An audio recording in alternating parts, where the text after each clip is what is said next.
What's going on? What's going on? It's Greg. Greg said it. Man, this week is moving. The season is moving. Everything is moving. We're getting closer and closer to day one. Got a lot of good things going.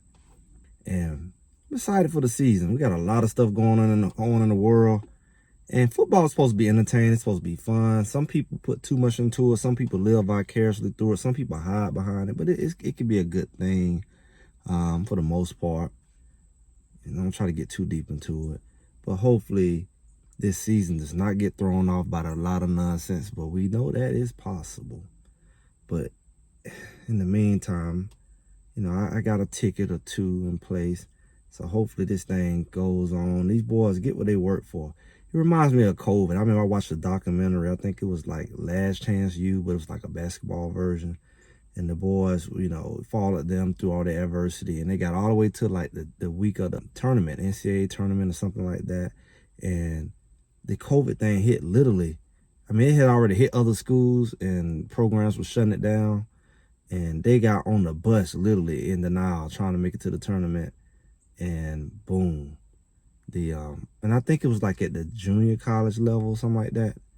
And they cried so hard. I mean, I felt their pain, man. They did a good job of documenting that thing. A lot of them guys missed out on opportunity because, sometimes when you play sports, the deeper you go, the more exposure you get. Sometimes you need a few extra looks. A lot of the guys went on to Division I programs. Some of them guys missed out on some looks because that tournament was going to be their chance to shine. They typically will win it. They were expecting to win it that year. And that's how I feel about Colorado. These boys working so hard. They got a lot to prove. I hope this season don't get thwarted by no nonsense. And that's what it is, nonsense. And you can buy into whatever you want. That's on you. But, there's so many ways this thing can go. From the politics of it all to the whole COVID 10.0 to cyber, it's wars, it's all kinds of stuff that's coming up, and hopefully it don't be an issue. But all things equal, it's something special about Colorado. And it may not be what you think. Last year, one of the biggest issues that Colorado had was their special teams. And, it had to do with the coaching situation. You had a minimal number of coaches. You weren't finna waste it on the special teams. And when you had a limited amount of coaches that could be out there, but this is unlimited. And we don't see a lot about the special teams. We had a great kicker, potential All-American, definitely NFL quality punter. Mata's a great kicker. We got another strong kicker. So the kicking is going to be strong. We're not going to have problems kicking in the end zone. Punter's going to be better. Mata's going to be even more consistent. And that's not the issue I'm talking about. Because I know Coach Prime always talking about the NFL, and you got to show the NFL. And the excuse was last year we put starters out there because we felt, hey, we want the best guys on the field. But really, we just showing we ain't had that depth. And you would think you can find some guys who not planning to be hungry enough to get out there. But when you fast forward to this year, you got so many guys out there. We trying to figure out who gonna start, who gonna not in every level, because we just got so much talent, which is a better position to be in. We got linemen that we like, who's going to start? We rotate them around, figuring it out. Defensive linemen, who's going to start, rotating them around. Linebackers, corners, safeties, receivers. We got so many guys, and they got to make that team. So a great opportunity for a lot of these guys to be there, to be able to get in the game later, the special teams. I believe Colorado's going to be really special on special teams. A lot of guys who may not start could, show themselves on special teams. Some of them linebackers that we like, that we want to see on the field to start, but they can be on special teams to help on some of these kickoff returns, punt team, things like that. We got some guys at the receiver room that make them get a little physical. The running back room, they may be able to get on the bus and make the trip on special teams, but at the same time, we can feel good that we got a quality person who can get out there and make some plays on special teams that we say, man, he's just as good as a starter. So it's not like we putting just anybody out there. I really think they can be special. We had last year, Jimmy supposed to be that returner guy, and you could tell he had to be hurt because he didn't do a lot of return. I know Dylan did some returning. He did some towards the end. Even Xavier Weaver got a couple returns in. But Jimmy was that guy when it came to, he was like third team, second team. He was like the guy as far as All-American potential as a punt returner. People forget when he came out of USL. And that was his claim to fame, like he's a receiver, but his punt returning ability as a young player was something to watch. Now we got this year, we got another guy who's known for his special team play, but he's really known for his receiver play. Play the same position as Jimmy. So with that, we have two documented. I know that Wester's very shifty. Jimmy's very fast. Wester's very shifty and fast.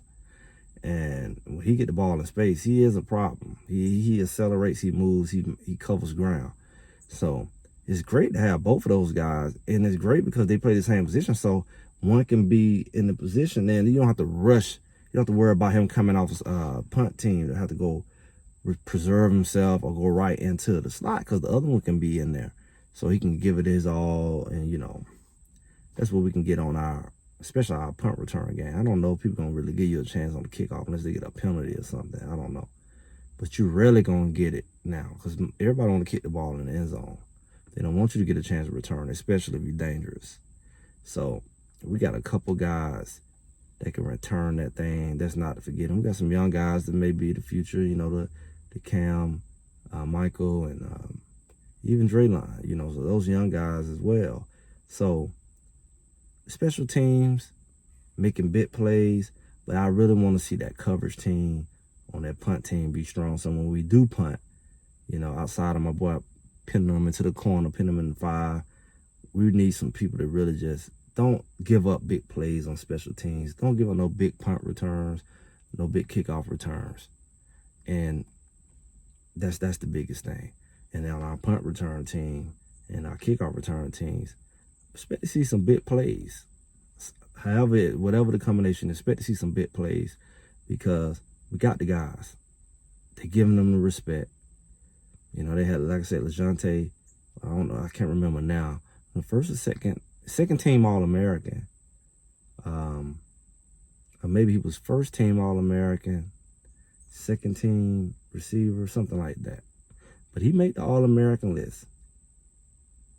Him and Travis were the only ones that made All-American list. So the way he moved, it's legit. Special teams and a special Colorado. A lot of the issues we had last year that made us irritated, from the line not blocking to the special teams, should be fixed. And maybe, just maybe, that'll get Colorado over the hump of those several games that they lost by 8 points or less. And even when they did lose to was UCLA, we saw that was at the end of the game when they lost by, I think it was 10. It was a touchdown and a field goal that they ended up losing by. But it was neck to neck the whole game. Everything else was within a touchdown or field goal. So maybe the little things. People talking a lot of talk. They weren't that far off with a far less talented, far less experience, far less depth, far less quality team. What I mean by quality is they have the size and they have the skills to really match up with teams. And the teams that they lost to outside of the Oregon and Washington State game, remember Shador only played a quarter in Washington State. A lot of games, Shador could have probably helped maintain it. When the offense stopped moving the ball and the defense had bad position, that Washington State took advantage of it. They took advantage of the fact Shador was out there because you got to remember, Oregon State jumped out on Colorado like 20-5, and they end up barely winning.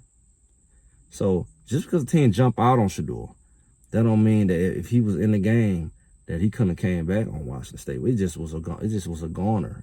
Something about going up there, like when they went up there to Oregon. It's something about up there. They just the sky or whatever. They just get in there and just don't show up. And that's what both of those games look like. Oregon and Washington. Washington State. It didn't look right. and they didn't play like they even came to play. But Shador not playing, that didn't help at all. It was the ability to make those big plays. And that's the only 2 games. Those weird games are the only 2 games. So that's what we're looking at. A special teams, special season. I'm Greg with Greg Said It. Make sure y'all like, share, subscribe, and I'll talk to y'all soon.